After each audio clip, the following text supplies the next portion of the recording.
this is me talking BMX stuff because Burn Slow is fucking awesome, and it feels like it's been a minute since a Burn Slow video came out. Is there anything? It has. Yeah, no, it's been a minute. And I was thinking about it kind of almost empathetically, like run a company, make promos, but like people don't realize how much goes into like making a good promo video. Like it's coordinating people over an extended period of time, making sure the writing's good, putting it together. Like it's a lot.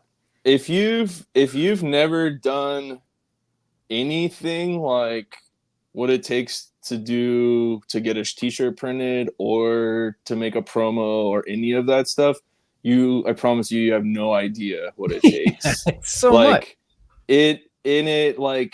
It can be broken down into a set of like simple tasks, but that doesn't mean that it is like this simple or easy thing to accomplish. It is always, and especially if you want things to come out a certain way. Like if you are meticulous, it requires like a doggedness and like a relentlessness, and you really have to stay on top of people. There's only so much you can do yourself, and even like then you like if you do all of it yourself, you just wear yourself out over time. There's only so much one person can do, and then you're relying on other people, and a lot of times that requires money. And even if it doesn't, like money is the ultimate like motivator as far as like getting things done. So you're either like trying to find money to make things happen or trying to find another way to motivate someone and like make things even and square and fair, of course. And it's like, yeah, it's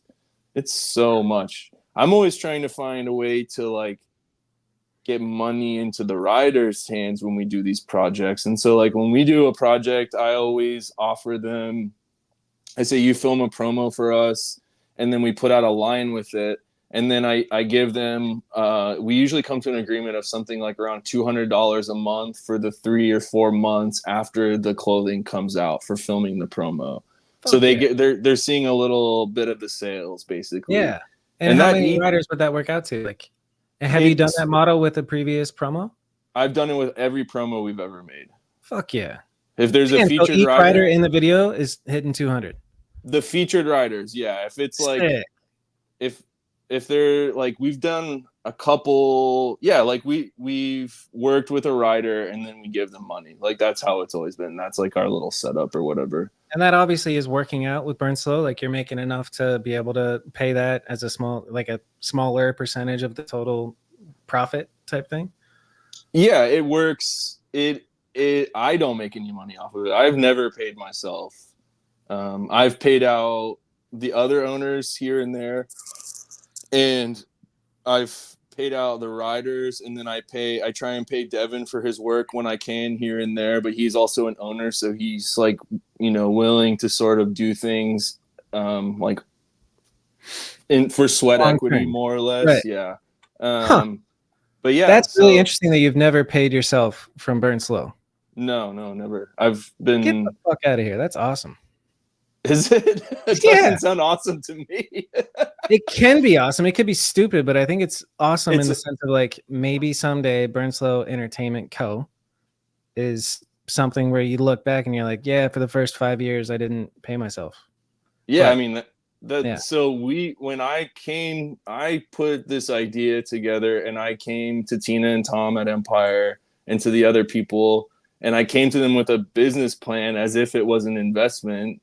And it's like, here's as if it was an investment. Okay. Is it not? No, I mean, it is, but so you took it serious and gave a business plan. That's good. Yeah, I hear you, but it's also a very funny sentence to say as if it was an investment. I guess I created terms of how I would like their investment to pay out and all of those things. Like it wasn't just like you pay in and you get an ownership. That's what I'm trying to say. Here is potential for growth. Here is my model for growth and all of those things. That's what I'm trying to say. I know. I'm sorry for laughing. It's just a funny way to phrase it. Dude, I don't work in reselling house world or whatever. I don't know about that bullshit. No, but I mean, obviously it should be and it is an investment. And that's a weird dichotomy of like, this is like passion project. I want to take it at my pace and I want to do my artistic integrity. But at the same time, like you have investors and you want to make it, but they're your homies at the same time. So there's a nice kind of medium there. If there was like a blood hungry investor, that would kind Sure, of be a yeah, nightmare. it would Dude. be Like, over. I want an ROI in 2 years. And she's like, I don't know if that's going to happen, but can I ask, like, I can ask, but you don't have to answer. What did it take from your investors to get, what was the cost to get Burn Slow off the ground?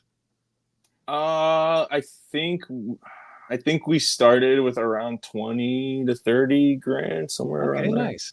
Yeah. Like people chipped in around 5,000, something along those lines. Cool. So nothing. Like, if you're doing okay in like life and business, like that's a really cool side project to be involved in. That's awesome. Yeah. And I think everyone that's involved has a little something different to gain from it in terms of like, I think Aaron really likes it because it makes him still feel connected to BMX, and he loves that and always wants to have that, and it's a way for him to still feel that.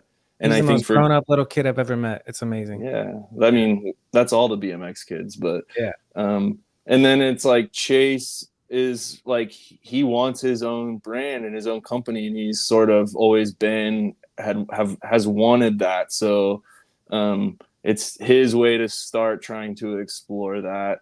And then it's an avenue to give Devin a place to like work on the kind of creative projects that he wants to, which is the same for me. And yeah, and Tina and Tom just love to support us. So. Dude, what a perfect, that feels so effortless. Like that's a perfect match for everybody. What does everybody bring to the table? You mentioned in the other podcast that Aaron and Chase kind of bring a marketing aspect to it. Devin, obviously production. Tina and Tom, maybe distribution. I just answered my own question. All right. And you bring the art. Check. Yep. Check. All right, cool. Good question. Well, thanks for watching a clip from the show. If you want to catch the whole episode with that dude, go here. If you want to just watch another clip because you don't have an attention span, go here. And while you're at it, subscribe to the channel. Did I do it right? I don't know if I did it right. Thank you for watching. Bye.